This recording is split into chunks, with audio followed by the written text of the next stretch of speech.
I think in the beginning, you might hear a few pointers to essentially get you looking in the right direction. And, you'll hear many different types of pointers. And, if I start to talk about it or share, my experience or my understanding, I'll come out with a certain set of pointers and concepts that is how I would frame what, is the essence of what Bob is pointing to. And I always often come back to the basic pointer that you hear quite a lot, that there is this nature of reality or truth that is accessible to us, and if we are curious to where that resides or how we would look at that or where we would find that, we also often hear something to the effect of that is what you are, or that's already what you are. So this natural state or reality gets pointed to, but in a practical way, when you want to notice that or recognize that as an actual direct recognition, where you look for that, where you access that, is pointed to be precisely exactly where you are, because your natural being or natural state is that reality that's being talked about. So that's a way of using pointers and some words and concepts to try to get us simply to look in the right direction and notice something in our experience. Now, once we have a grasp of that or basic sense of that, then the concepts and the pointers can fall away, and we're just in an immediate recognition of something that's not a concept, that is present in our experience. And that's really more what this is about. Not so much what the concept or the word is, or how it's stated, or who says it, or anything like that. It's actually something that is being pointed to. So I think it's important to keep that in mind with any of these types of teachings and pointers. And so so we can go immediately into noticing what is the nature of what is present in our experience here right now, that isn't framed by any concept. And there's clearly something here.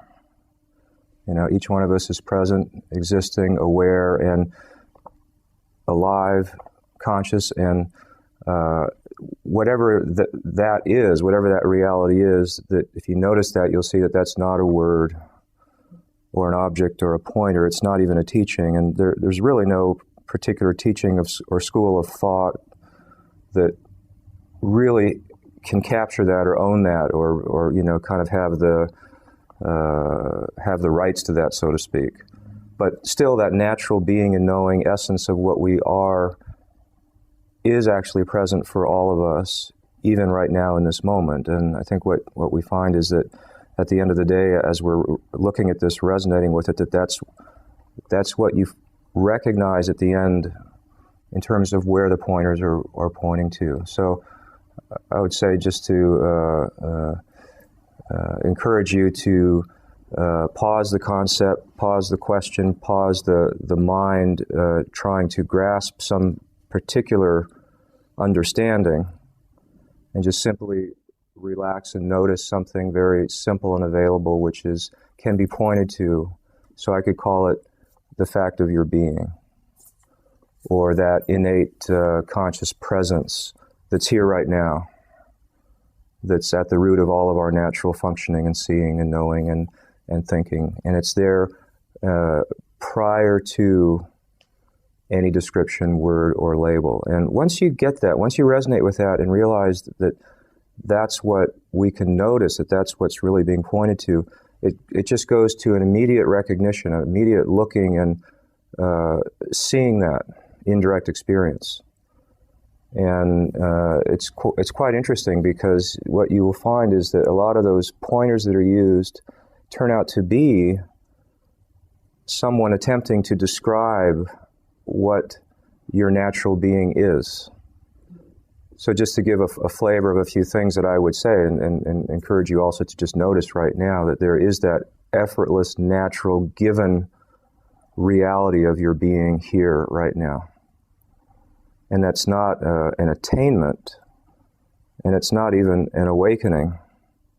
It's not a liberation or some kind of spiritual state. It's actually simpler and prior to that.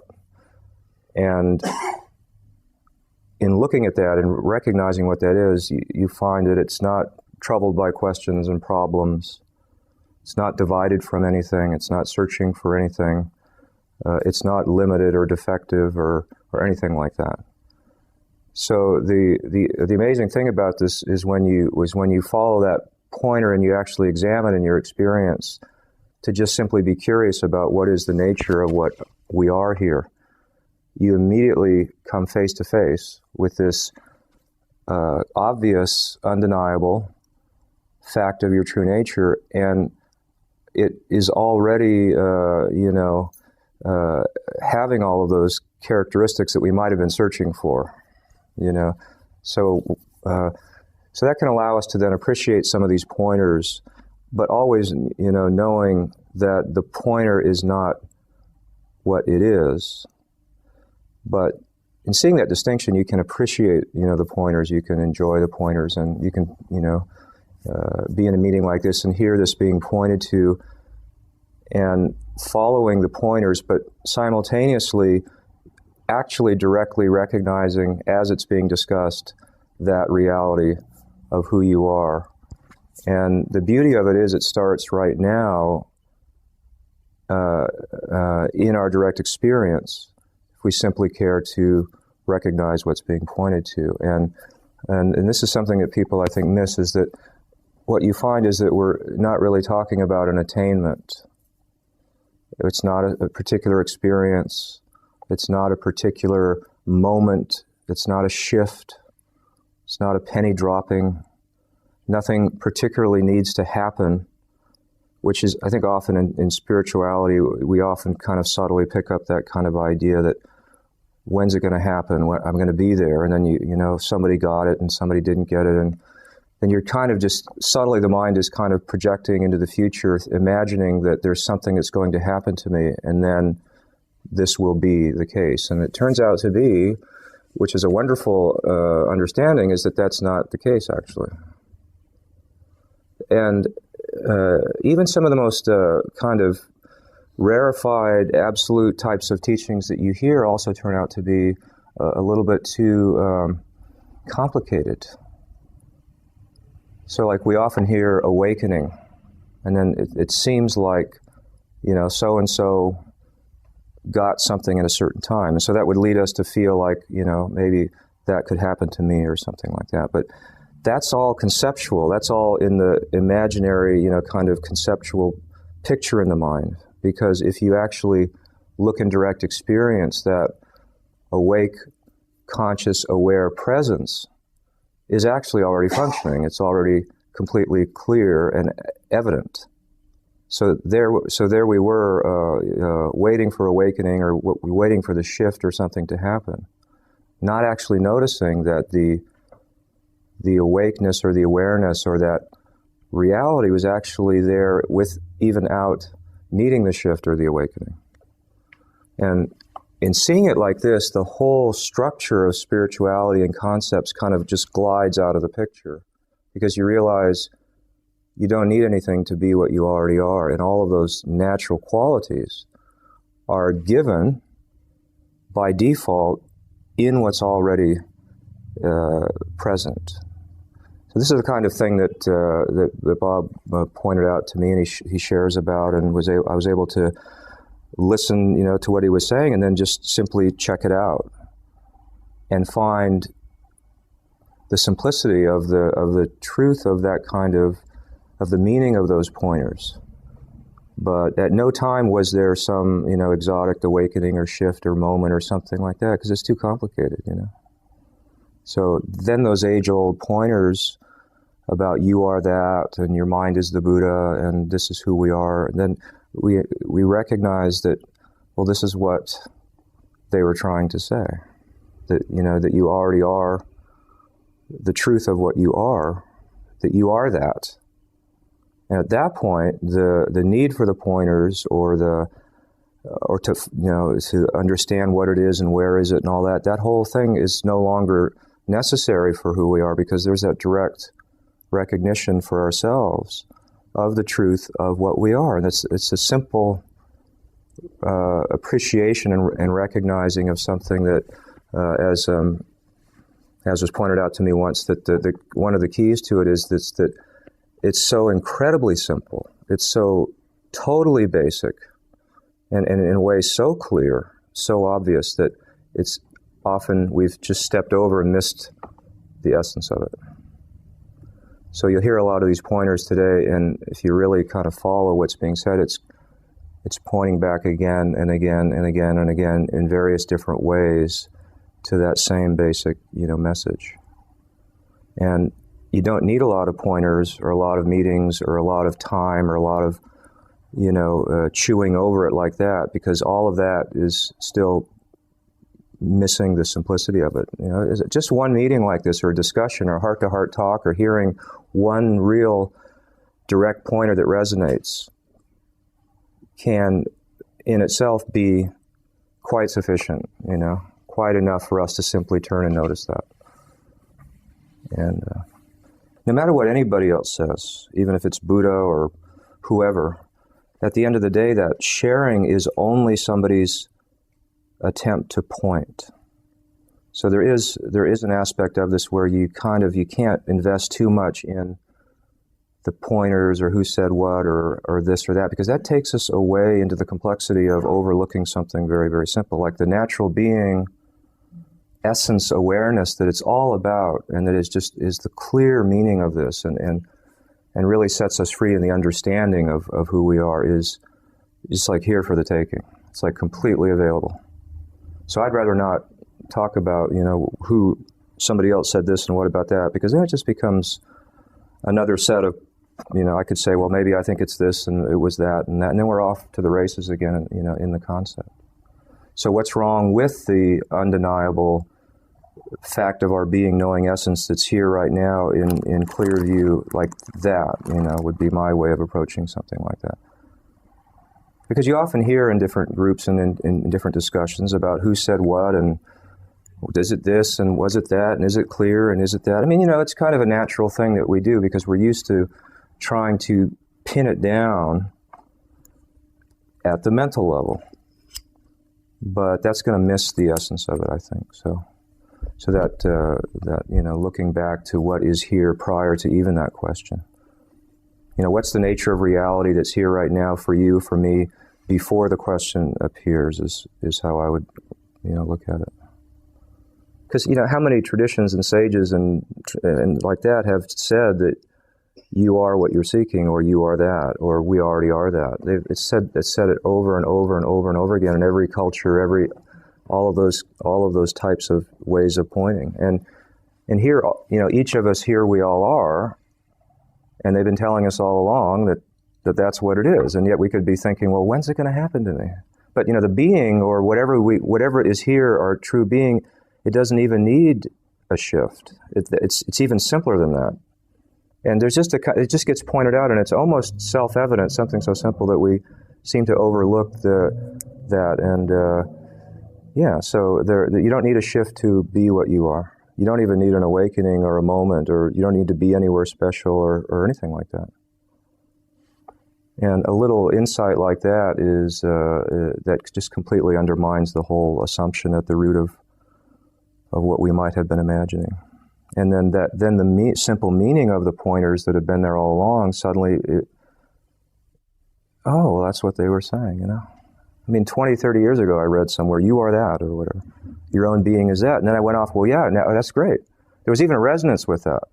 But the mind flipped it into, I'd like to attain that, and I want to get that, And what do I need to do so that I can actually live that? And I didn't see back then that there was already that, I'd stepped into the concept. And this is one of the things that Bob helped me to see was, well, why are you doing that? Have a look and see for yourself what you actually are, and then you slip right out of the net, so to speak, and you realize you've never been in the net. That they were right all along. Just as far as you were saying, leave it unmodified, uncorrected, and attachment comes or whatever. You're saying that's all just coming and going of its own accord, but there is a strong pull to you know, if you are attached to something or you want something, like there is that strong, I mean, I feel experience, you know, a really strong pull towards getting in there, and then I'm in there, and then, I sort of realise, oh, I'm in there again, you know, so I pull myself, or something comes out of it. But I'm just wondering, you know, well, what is it that's that pull to be attached or to be, you know, whatever that experience is? You know, I've had a couple of times where I've had really strong, at the time, like years and years ago, before I did looked for any spiritual, like I wasn't on any sort of spiritual path, but where later on I recognised, oh, my mind had actually stopped. Something had spontaneously stopped of its own accord, and it just went on for that was a brief thing, but then it kind of, the experience of it, like I was just very calm and peaceful and happy for quite a few months after that, both times that experience happened to me. So it felt like really easy in that state to not be getting in there and worrying about this or worrying about that. But then when that state, you know, ended, or I started thinking again, I suppose, is what happened, you know, then it was a lot harder to just be in that kind of what you say is the natural state.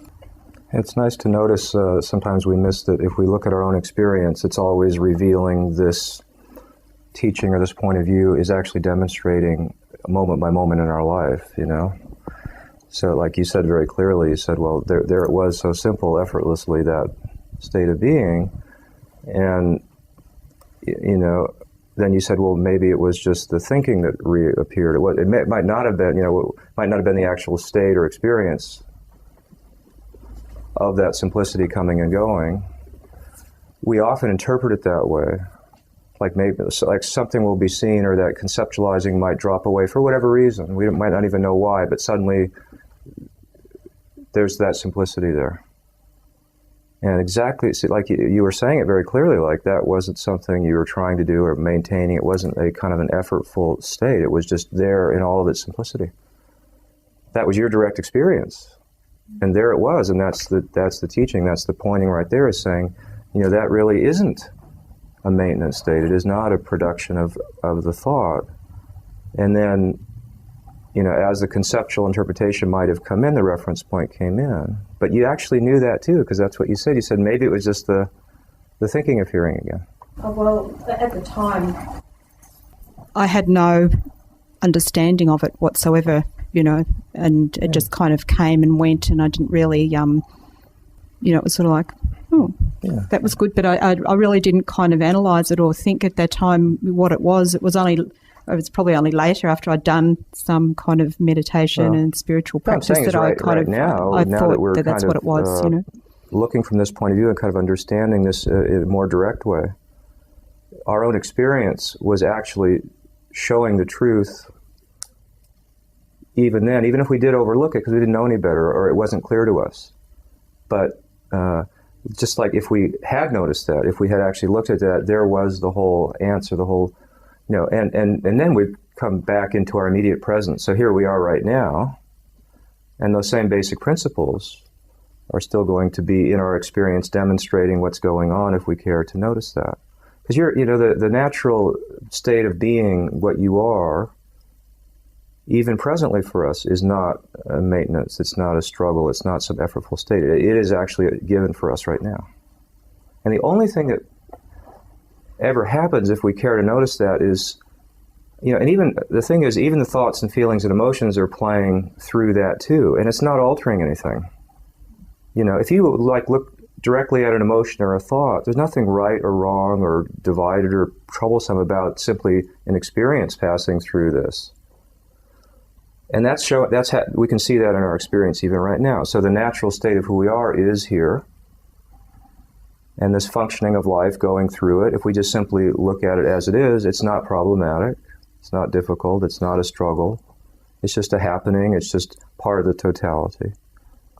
If the reference point or an idea appeared, like, you know, and started to divide or label, or, you know, maybe I'm not there, or this is right, wrong, whatever, then you would feel the conceptual, you know, kind of duality kind of start to formulate with the arising of the concept.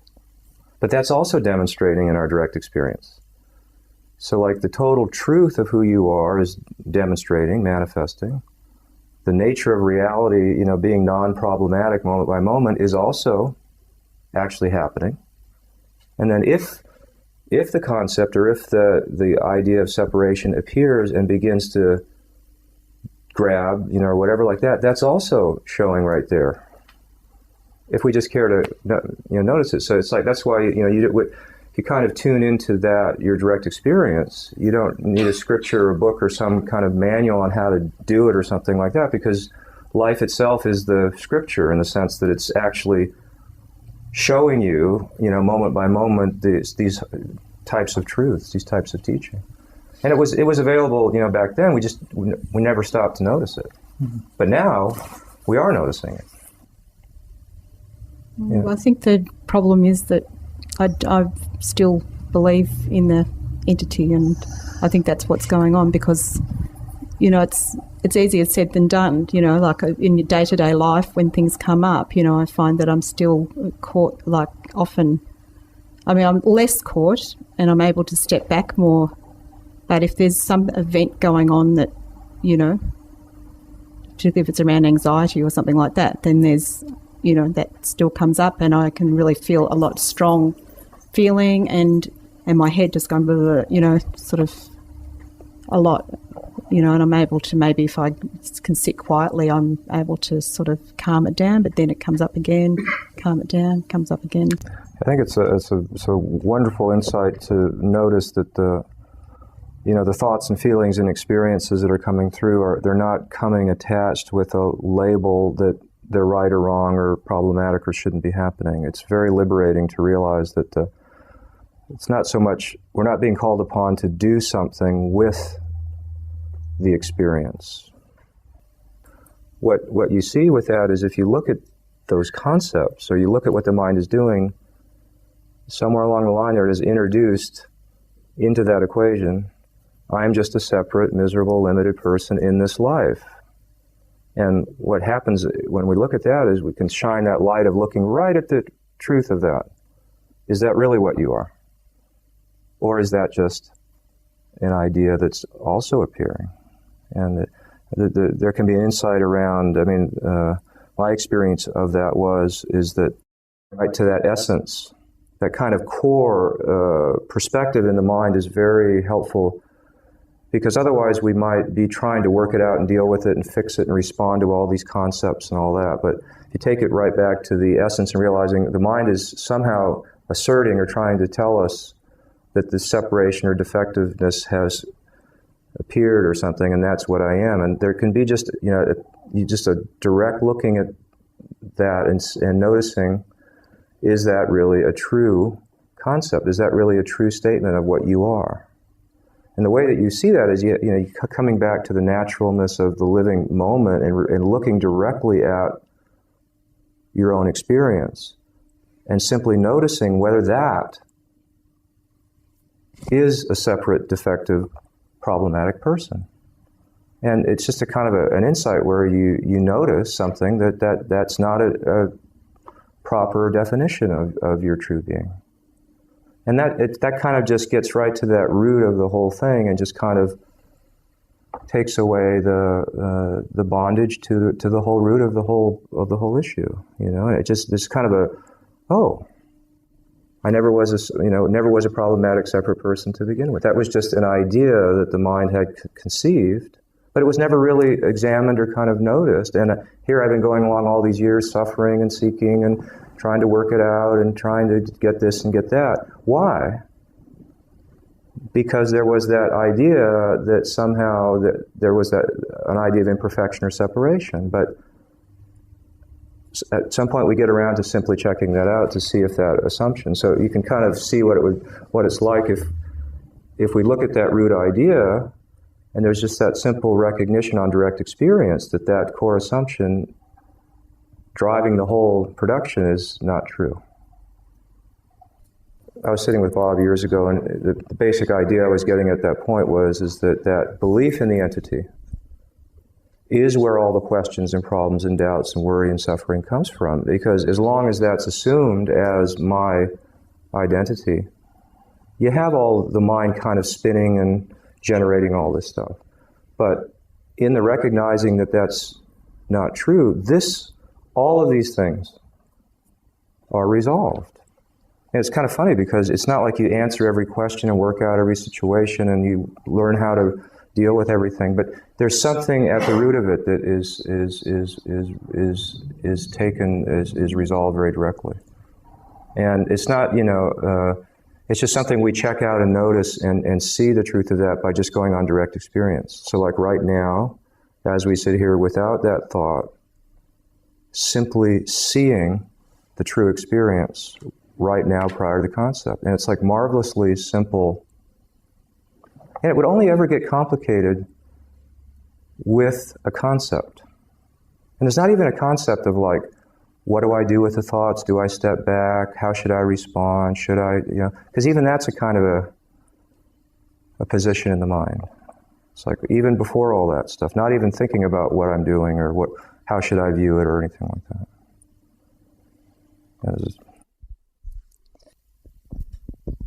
You said like you notice that your life is not problematic,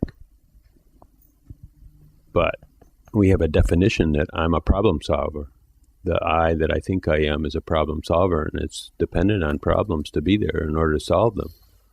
So then we have a belief that things are going to get resolved if we hold the right attitude, if we just stay in presence, that our life will work out. Well, if you have the idea that now I'm going to stay in presence, you've got another problem on your hands. So it's not that. That's a misinterpretation. Like the mind can hear this stuff, even though it's so simple, it can wrap it back up into another problem for itself. It's like you're saying, it's not, there's that root of the problem maker, we're trying to get to the root of that, because, it's that notion of the problem maker keeps spinning. It'll spin, even if you get this pointer, then there'll be another question, another this. And so you did say it very clearly in the sense that there's a way of looking at this where you notice before the problem was created. But it's not actually, but I didn't say, okay, we're just going to ignore all of our problems and then, go into this kind of aloof state and ignore life. We're not actually, it's not just some kind of like temporary thing like that, but to really see with insight the nature of how the mind creates its own problem and then noticing that reality that's there prior to the creation of the problem. But it's not leaving you in the game with another task or another kind of position that you're supposed to maintain. Because that brings in, you hear something, for example, that I hear a lot is people would say, well, all I'm doing now is I'm just resting as awareness. And I can sense it right away, and there's already a problem there. Because you got the problem maker, you got the person, and you got this thing called awareness, and then you got this thing of trying to rest in it. That would not be what we're saying, or that's not what I'm saying. I'm saying even before that idea that I would rest in awareness, which is a concept, because at a verbal level, awareness as a word is a concept too. So as I said, you are awareness and just rest in it, and that's the answer. I've in my years past, I've heard all those types of things and tried all those things, and to me, they weren't conclusive because it was still a conceptual overlooking. The problem maker position was still there, but there is something here right now that is outside of that structure. And it's all we do is just simply point to that. But it's not you recognizing that, and it's not you doing something. And it's not saying, now I'm going to, because that just, you can probably feel and sense the conceptual nature of that. So that's a subtlety of this, really, because, this non-duality type of message is actually not even that type of message. But that reality that you are, that's here, that is prior to the creation of the problem, can be pointed to, but without referring to an entity or an attainment or a you or a me or somebody doing something, but just a direct, And then there's just a resonance with that, and it's not a personal insight. It's not you, Richard, or me saying something and you hearing something, but it's just a kind of a immediate knowingness that's there of what we're talking about. And that really does actually, it's not a denial of the problems of life and pushing everything away and then getting into another, it's not like that actually. But it's interesting, it's a good question in a sense, because you could say, well, I'm the awareness, and now that I'm awareness, I can just ignore everything and not realize that it's just kind of a conceptual stand. That's not going to solve anything, just saying some non-dual concept, which you hear often. There was no note of denial of life or pushing it away or trying to do some non-duality kind of pose. It wasn't really like that. But there is a call of an understanding, like a heartfelt noticing of the nature of how the mind creates. That whole structure, the thought, feeling, and emotion, that whole package itself is kind of an expression of a core way in which the mind is viewing it. But again, nobody would be saying, "Oh, I'm just going to stand in awareness," and at least that's how I would look at it. Because I don't think that because that itself is conceptual, and that I is actually still active, even in that statement. Because you're saying, "I'm going to stand in awareness." So the whole structure of the reference point is actually still going.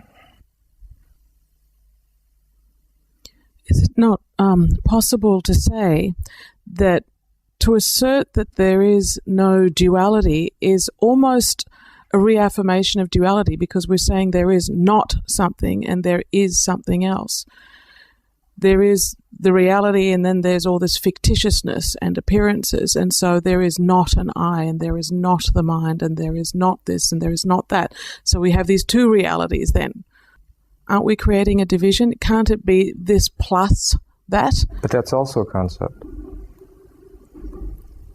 In other words, you can try to... the pointer technically is a concept. But one thing you could kind of feel out is the way it's being used. Like, if Bob was giving a certain concept, if that pointer is understood, the conceptual issue dissolves, not leaving another concept to struggle with. So, is what I say, technically everything that I say is also a concept. So at a level of just a concept, the confusing concept and the supposedly clear concept, just looking at them as language are both the same thing. So maybe if you just tune into the way in which it's being used. See, a concept can be used to generate concepts or generate more concepts, but a pointer can actually be used to dissolve itself or to remove the other concept. So just keep that part in mind too. Don't just assume that because somebody gives a concept like there's no duality and non-duality. Don't just assume that that's just another concept. And here we go again. We got another belief system and more concepts in the mind. And what's the difference? Because if we walk out of the door with suddenly this new set of non-duality beliefs, yes, technically we'd be the same place that we started. Unless we're alive to what the meaning of that is. So the meaning isn't just to give you a bunch of new concepts. The concept as concept is not particularly useful or some great thing. The concept is not the freedom. But we're not using the concept to create a new concept. It's a very kind of artful way of using it to dismantle. And then you're not actually left with any concept of non-duality or whether there's a me or not and all that. That part just drops out. Because what you are, what's naturally here, isn't really defined by any of those positions. So if you're saying, well, aren't they both ideas and positions? Yeah.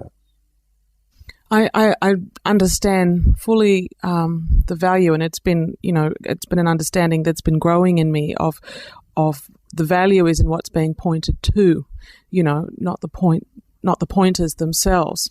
And at the same time, at the core, as you've suggested, at the core of being able to do that is the dismantling of this self-reference point at the root of it all. And yeah, but now, I think that's what I'm struggling with, is because it's a removal of something. It's a removal of self. And I'm also wondering whether it's possible, in the midst of this seeing and appreciation and being in this true self and intelligence, whether a part of that is also appreciating that it's possible for there to be a differentiated self, which is not separate, which is inseparable, but still differentiated, and that is almost seems at this stage to me even a greater embracing of the totality, because nothing's being negated. Is not separate the same as no self? Is it the same to say there is no separate self as to say there is no self? Yeah, I guess that's what I'm struggling with. Isn't it possible for there to be a self and still be not separate and inseparable? I'm hearing it as a removal of something from the totality. We're removing this differentiated self. I mean, I understand that everyone here is pretty clear about that for them. For myself, this is such an important root point that once I guess that's we could come to terms with that. A lot of things become clearer. How would you take this? Another way of is that the negation of something means absorbing it into the totality. See, because if I have this notion that I'm a separate self, there's this assumption that it exists apart. So Bob isn't, or I, or when we talk about whether that's true and all that, we're not asserting there is a duality. We're actually saying, is there a duality? Is there a separation? It's saying that assumed separation, the assumed separation is not.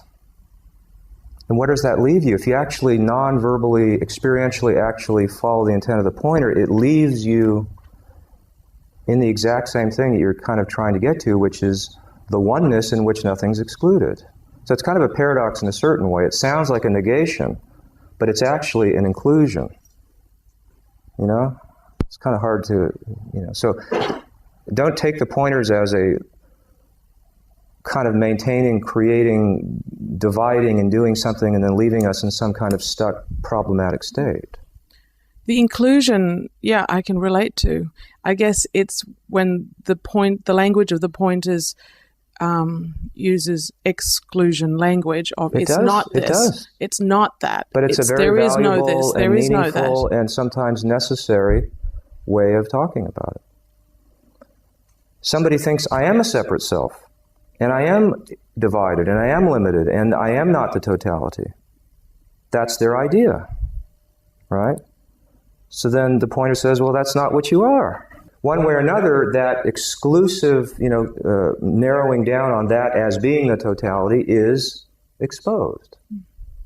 So it's actually a total, the mind thinks it's the complete thing that you're kind of striving for, which is the embrace of the totality. Through a kind of a negation of just a false idea. It's not a negation of a real thing. Nobody's negating anything. Nobody's kind of dividing anything, in my view. It's a negation of a false assumption. And that's why thinking about it doesn't work.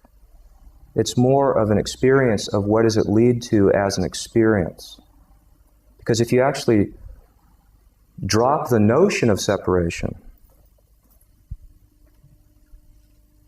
the actual lived experience is the oneness. It does not leave you in duality with a problem to work out. That's why I'm saying the use of the pointer actually completely gets to the root of the problem. So so I'd rather, just kind of follow the pointer experientially and check it out and make sure that you're seeing the intent of the pointer instead of just immediately the mind comes in and wants to start, like Bob said in the beginning, trying to slice and dice and analyze the concept. Because if you go that way without the experience, it'll go on forever. Because even if because the mind can always create another theoretical problem. Yeah, but then there's this, and then you said that, and I think you meant that, and what's the difference between these two words, and this shade of meaning, this shade of meaning? I mean, there's just a point in that where you realize, well, it's like, where am I really getting with all that activity?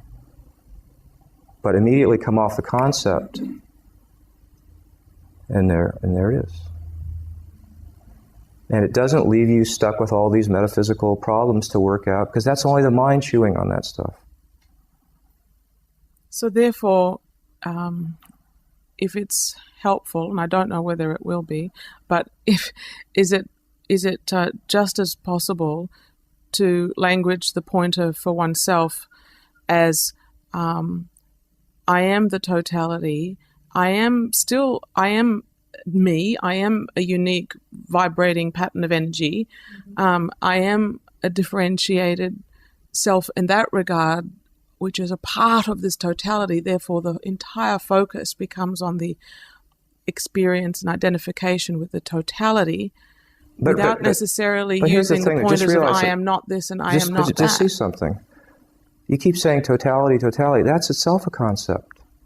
So don't just switch it for some new high-flown concept.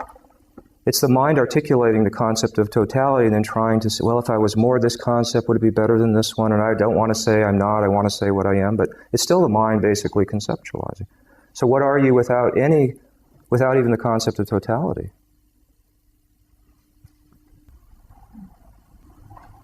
So can you see, like, in a certain way, just to notice, it's like the mind is fishing around for a new appropriate concept.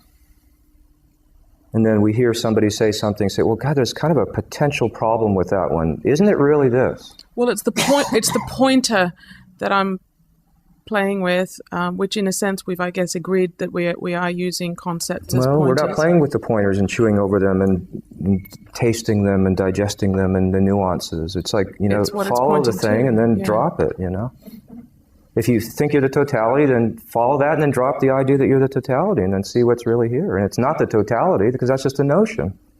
But there is something that is without the concept. And all somebody is doing is pointing that positive, negative language, this pointer, that pointer. It's not about the pointer is limited. But what is being pointed to is that limited. So just learn that lesson. We're not sitting here philosophizing and getting into language and trying to work it all out. There's still a little bit of the mind just kind of delighting in its own dividing, Every tool, every technology, every medicine, every, thing like that can be problematic or can be beneficial. And that's what I was trying to say, is it's how it's used, If there's an intention in the heart and the love and the oneness, if what's behind the pointer, if that's there and it's being used in that spirit, then it doesn't have to be destructive and it can be an effective part of the sharing, But taken in isolation, it is a limited, it has the potential to be, could be, because it is limited, because an idea is just one bounded small fragment of the totality. So there is no concept. Like I was trying to say, the concept, the totality, is also limited. Because that's just another concept, actually. So if somebody says, I think I'm an individual, and then somebody brings in this concept of, yeah, but you're the totality. So if you just shifted over to that and suddenly started going around thinking, well, now I'm the totality, it wouldn't be that liberating, actually. If you initially went, well, I thought I was an individual, and now I see this notion of the totality, and then there's that kind of seeing that sees the limit of even that concept. And that's how there's a cancellation of the original and the secondary concept. And then there's that thing that you're pointing to, which is what is here right now, that witness or the presence or the reality or whatever. And that doesn't need to be called the totality or given any particular label, because it can't really be encompassed by even the highest non-dual word. So we don't want to end up in these meetings with this new verbiage, no matter how glorious it sounds. I am the supreme consciousness in which all appears, and I am that, and all that, and then just go spouting all that around. Because there's something actually more simple, that reality is there even before you had that idea. And that's the wordless kind of simple, non-conceptual recognition. Once the meaning of the pointer is appreciated, then it's done its work, and we're not left with the pointer. It's like once the medicine cures you, it flushes out of the system. Yeah. If the medicine cured your disease and the medicine stayed in your system, you'd be sick again.